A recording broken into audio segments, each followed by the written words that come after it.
Role-playing horror. It's a topic that I come back to again and again. I think I've done videos on the difficulties and problems and so on inherent in trying to create a horrific atmosphere at the tabletop many times. Probably last Halloween as well, I think, as part of the Inappropriate Characters vid podcast thing. Certainly brought that up there. It's an interesting topic, and I'll probably tackle it again as part of this Countdown to Halloween series. But which games are good at doing it? Now, unlike when it comes to films and books and so on, I think the standout horror RPGs, there aren't that many of them. And a lot of them are kind of flash in the pan, indie darlings sort of things. Dread is worth a look. The Jenga Tower works quite well. I Am Zombie by Mark Reinhagen attempts to do all kinds of experimental stuff, pulls off about 2/3 of it. It's worth a look. That seemed to kind of pass a lot of people by, weirdly. Don't really know why. Yeah, there's lots and lots and lots and lots and lots and lots of honourable mentions, but very few standout horror RPGs. So you'll forgive me, I hope, if I take the opportunity to talk about a couple of my own games and why I designed them the way I did for horror. But in no particular order, here we go. Call of Cthulhu is an obvious one. It's the horror RPG that most people are aware of. And I think the Cthulhu RPG and Chaosium are in no small part responsible for the stranglehold that H.P. Lovecraft has over popular culture. This was second to D&D for a very long time, and quite deservedly so. The BRP system is good, particularly at the kind of gritty, dangerous horror that you tend to find in Call of Cthulhu. Of course, it runs into that big problem that all horror games run into, in that so much of horror depends upon losing agency for characters, going mad, going stark, staring crazy, becoming so fearful you flee, run, become frenzied, whatever else. So much of what makes horror is the loss of control. And the existential horror of H.P. Lovecraft's work is no exception to that. In fact, that's the embodiment of the loss of control. There are forces at work that you have no chance of defeating. To win is to escape with tattered wits and maybe spend some time in a mental asylum, or to put off the end of the world for another week or two. That's all there is there. But people really latched on to Call of Cthulhu, loved it, made it part of the warp and weft of everything else. I think it helps that the mythos wasn't just H.P. Lovecraft's, it was a collaborative project. These were ideas that were essentially an early form of open source. That makes one worry about the increasing lack of access to the public domain that we find, and I think that's also a big part of why we see people returning to Lovecraft's work over and over and over again. Of course, the current woke culture makes that quite difficult, because Lovecraft was, like most men of his time, a bit of a racist. But then would his horror and disgust at the other have been so powerful? Would it have influenced his work? Would his work have been as good if he wasn't a horrible bigot? These are interesting questions to tackle, I think, and ones I've tried to tackle in some of my work, but people just aren't into that kind of analysis. But for what it's worth, Call of Cthulhu is still popular, and it's still very effective as a horror game. I'm a contrarian. You tell me I can't do something, I'm going to do it twice as hard without lube. Right? So if you tell me that I can't make horror games where the horrible villains do nasty things, get up to sexual indiscretions or horror, if you tell me that people are able to just tap out of any content, even in a non-horror game, that they don't like for whatever reason, I'm going to make an RPG where explicitly you're not allowed to do that, you can just fuck off. And I don't like being puppeteered in such a way, but my creative impulse is always towards whatever interests me, and what interests me typically are things that I disagree with, or that I want to satirize, or pushing at an envelope that someone is trying to close around me. And so that's basically the genesis of actual fucking monsters. So there was this trend in the 90s of playing the monster, and the monster as a sympathetic villain, and even a good guy, you know, struggling to maintain your humanity and all the rest of it. But that's kind of gone away to an extent. It was considered kind of woke and progressive back in the day, the Vampire the Masquerade and so on.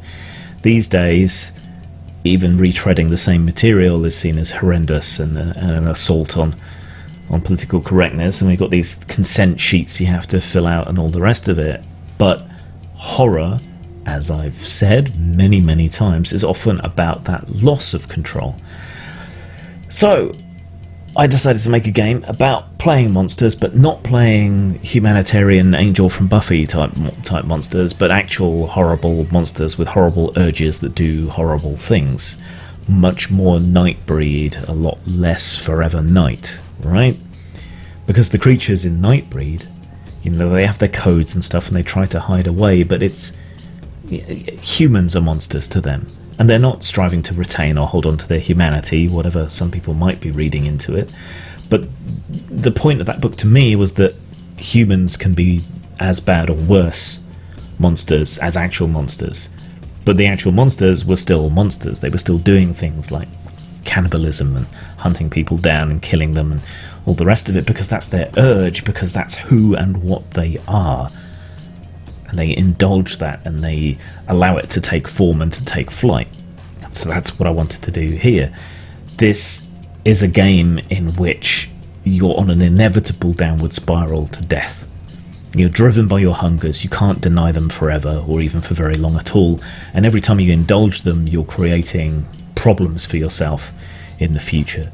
So think of it as a pursuit film against monsters. Near Dark has scenes which would very much fit within actual fucking monsters, and Nightbreed obviously, and similar films to that. So I saw a problem that, as I saw it, that horror as a genre was being undermined within the role-playing culture, and we were creating this culture of extreme fragility, and I wanted to challenge that, and I wanted to do a game where you play monsters that are monsters, and this was it. Vampire the Masquerade is one of those games that everyone is going to cite on their list of horror games. I'm not 100% convinced that it really is a horror game, though. It's much more about politics and machinations and intrigue. There wasn't always like that. And for me, the real charm of Vampire, for all the other things that it gave me later on, involvement in international role-playing, a couple of trips abroad, meeting my missus, all of that kind of stuff.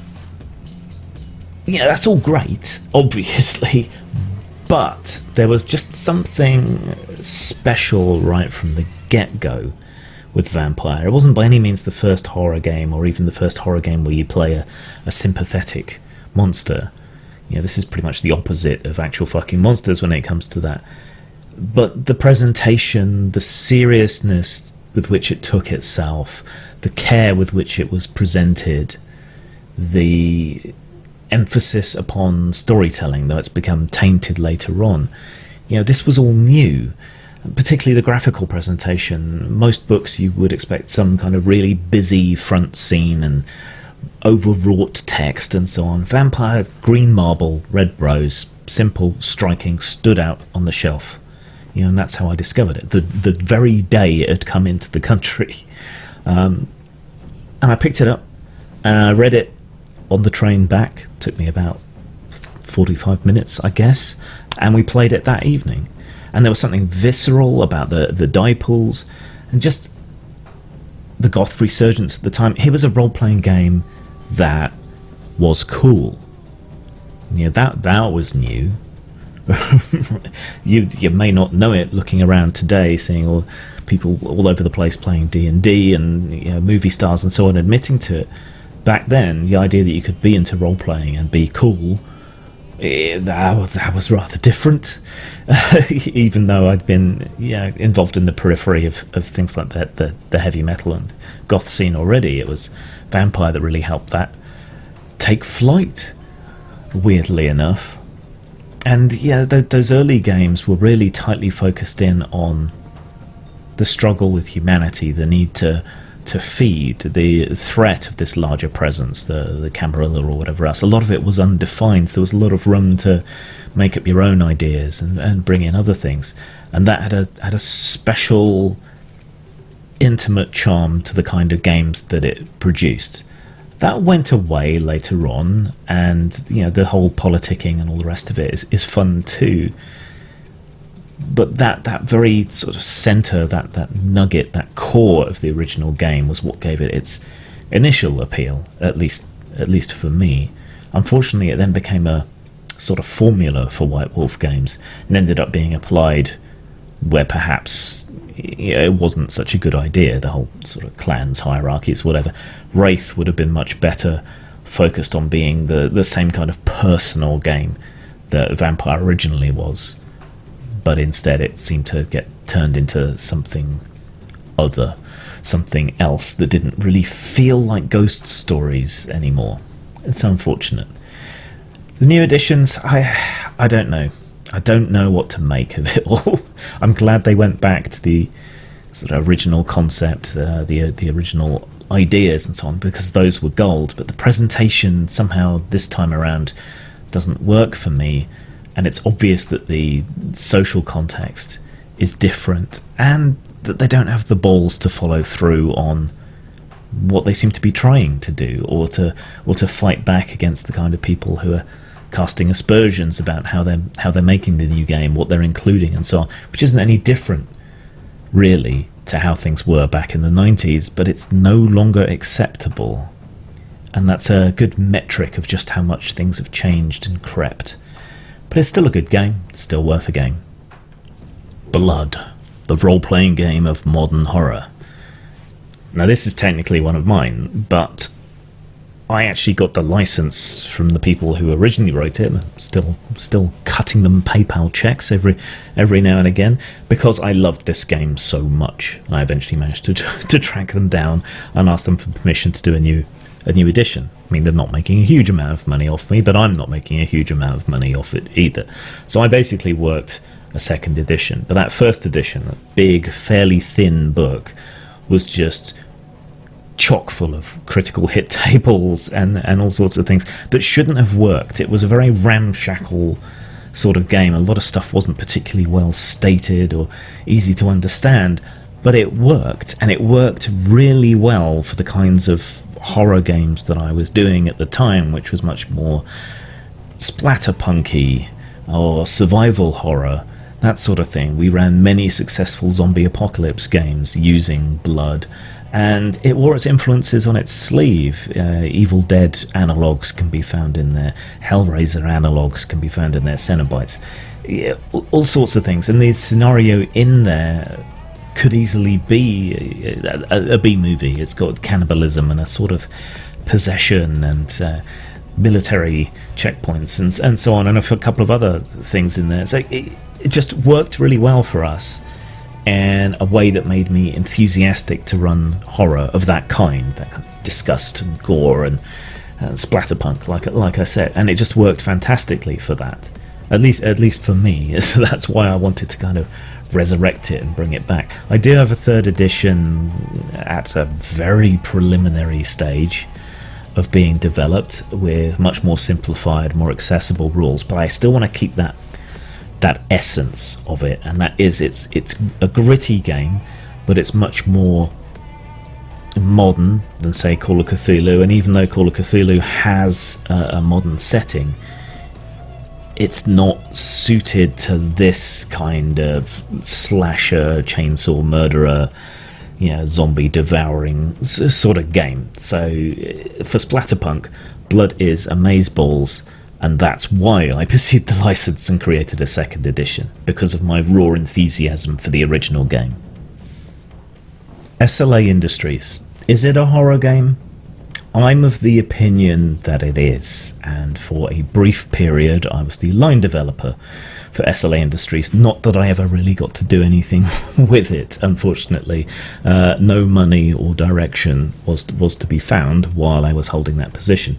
But I did spend an awful lot of time hanging out with Dave Alsop and other people involved with SLA Industries, and it was certainly my impression that it was horror with a side order of science fiction, rather than vice versa. I mean, is Alien a horror film?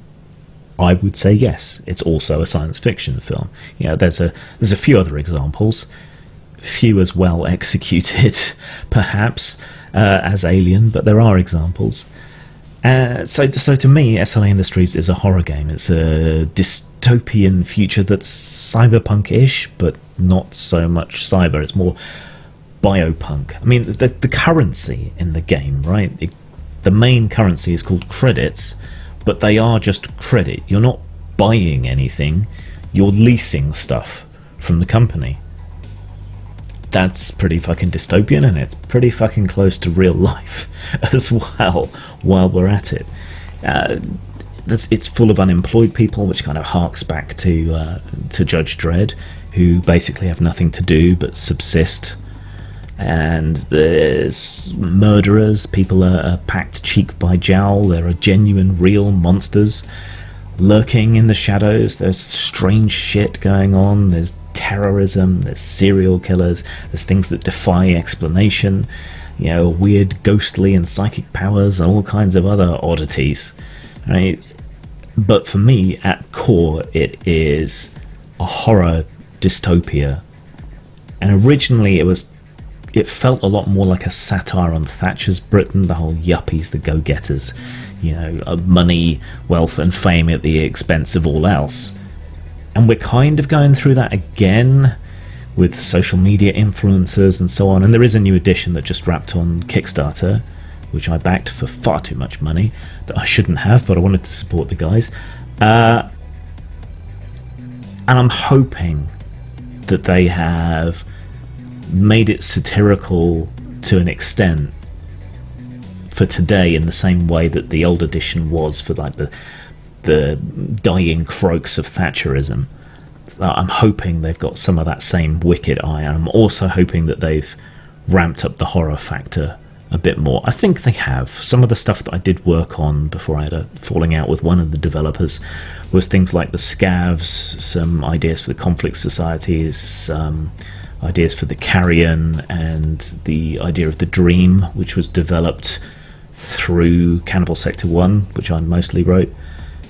Those elements seem to have been played up in the kind of interim material that they've been putting out, and I'm hoping that they're going to be much more incorporated and much more present in this new edition, and that it'll have a better system. It looks like it will, but if you approach SLA Industries as a satire and a horror, I think you get the best experience from it, and that's certainly the way I tried to approach it, as this kind of hyper-consumerist dystopia where fame and fortune was everything, and you had to sacrifice things to get that, or you could otherwise be consumed by negative emotions like revenge and so on that would fuel your character.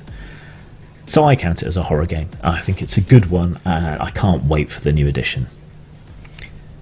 Zang. At the end of World War II, the Axis and the Allies went to war with A-bombs until nobody was left to fight. In this atomic wasteland, a new breed of rockabilly hero arises. From the gleaming domes of Science City Zero to the sleazy roller derbies of Vegas and the sky fortress of the Fourth Reich, there's a new world for the taking. 45, Psychobilly Retropocalypse, available at lulu.com and RPG Now.